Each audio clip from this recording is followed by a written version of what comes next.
Saya senang ada burung yang berkicau dengan merdeka di belakang saya. Ini taman doa Santa Maria Ratu Damai, dan ini burungnya mendengarkan renungan saya.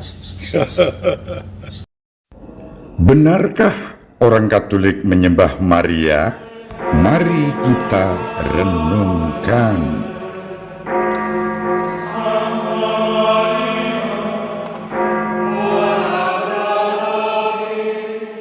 In nomine Patris et Filii et Spiritus Sancti.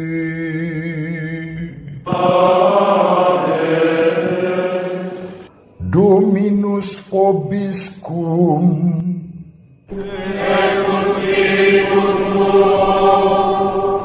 Sahabat peradaban kasih yang terkasih, selamat berjumpa dalam renungan harian.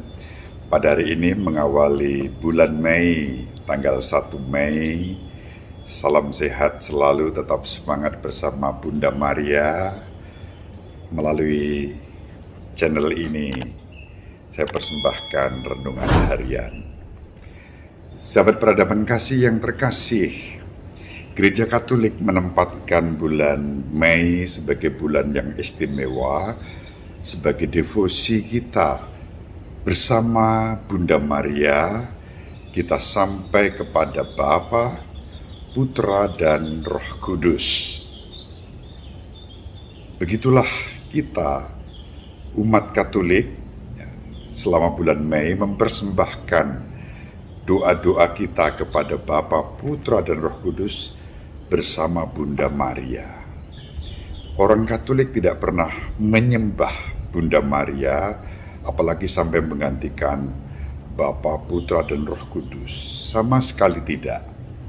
Justru umat Katolik bersama Bunda Maria menyembah Allah sebagai Bapa yang mengutus Yesus Kristus, putranya sendiri, putranya yang tunggal, dengan kuasa Allah yang maha tinggi, tiada yang mustahil.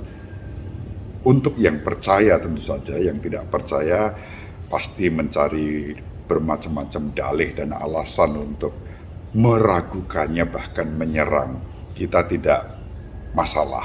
Ya, inilah iman kita, umat Katolik, yang mengimani bahwa Allah telah mengutus Yesus Kristus sebagai putra Allah yang maha tinggi, dan itu terjadi dalam sejarah melalui ketaatan Bunda Maria yang dipilih oleh Allah, mengandung, melahirkan, membesarkan Yesus, mendidik Yesus, sampai siap diutus mewartakan kerajaan Allah dan pertobatan bagi semua orang yang mau menerimanya sampai hari ini.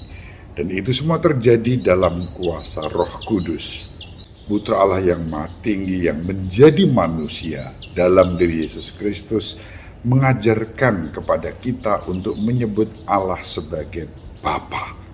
Bapa yang maha pengasih dan penyayang, Bapa yang murah hati, Bapa yang melindungi kita semua dengan rahmat dan berkat-Nya.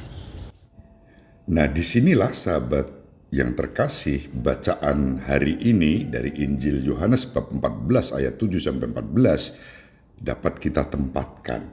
Yesus dan Bapa itu satu. Maka Yesus bersabda, "Sekiranya kamu mengenal aku, pasti kamu juga mengenal Bapa-Ku. Sekarang ini kamu mengenal Dia dan kamu telah melihat Dia."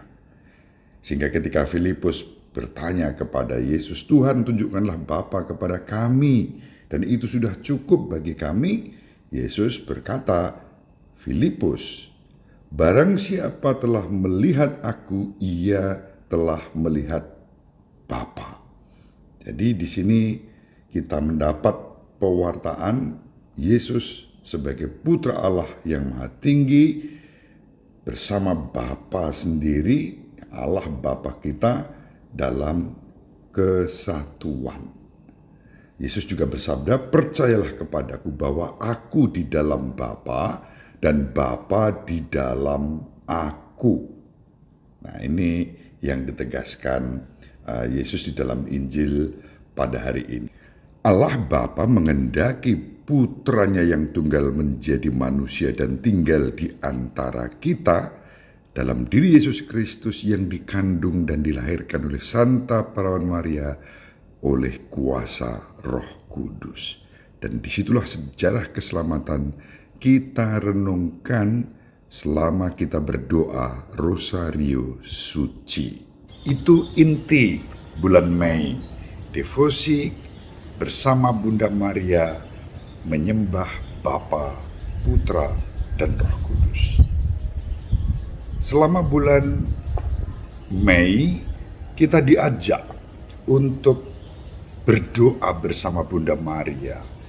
Doa Rosario menjadi doa yang merenungkan sejarah keselamatan dari sejak kabar sukacita disampaikan sampai Yesus naik ke surga dan mengutus Roh Kudus sebagai jiwa gereja. Dalam peristiwa iman inilah kita berdoa bersama melalui Rosario Suci yang kita daraskan secara lebih intensif setiap hari di bulan Mei ini. Sejak tahun lalu memang kita berada dalam situasi pandemi, dan Mei tahun ini 2021 juga masih dalam kondisi pandemi.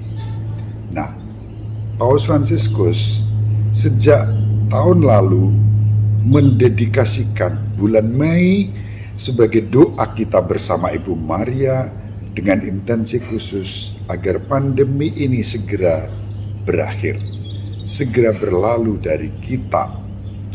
Nah, pada tahun ini Paus Fransiskus mengajak kita semua untuk maraton ya, setiap hari dengan tema-tema khusus dimulai dari Vatikan dan kemudian disebut sejumlah tempat ziarah yang didedikasikan untuk Ibu Maria di berbagai benua dan negara menjadi inspirasi bagi doa kita.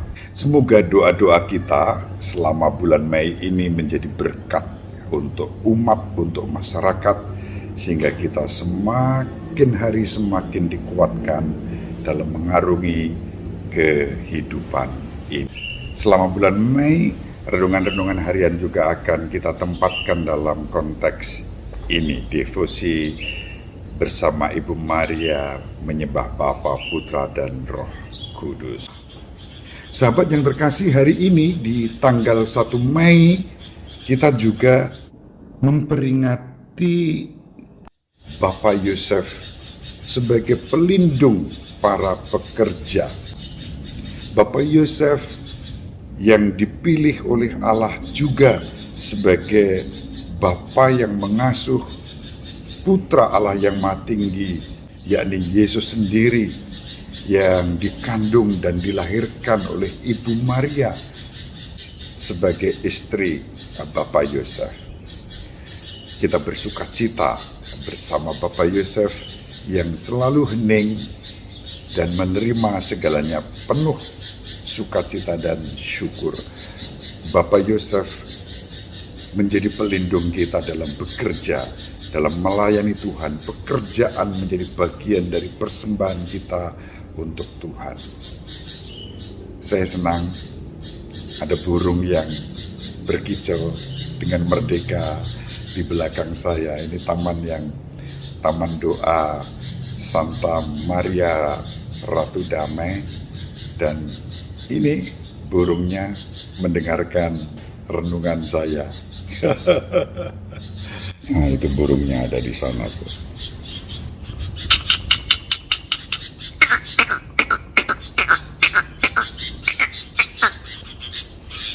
Indahnya burung-burung berkicau itu. Tuh, burung di situ. 3, yang satu di sana tuh. Terbang. Tuh. 3 burung. Lucu-lucu.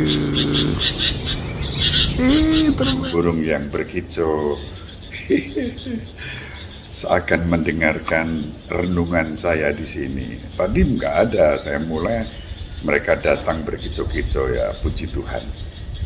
Menghibur para sahabat dimanapun berada. Itulah burung-burung yang merdeka. Kita juga menjadi pribadi yang merdeka.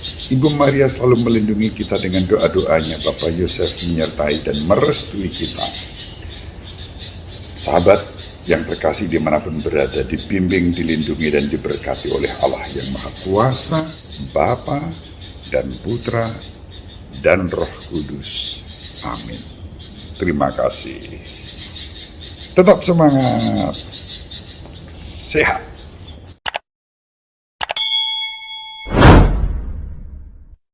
Sahabat peradaban kasih yang terkasih, sampai jumpa pada episode berikutnya. Terima kasih atas kebersamaan kita.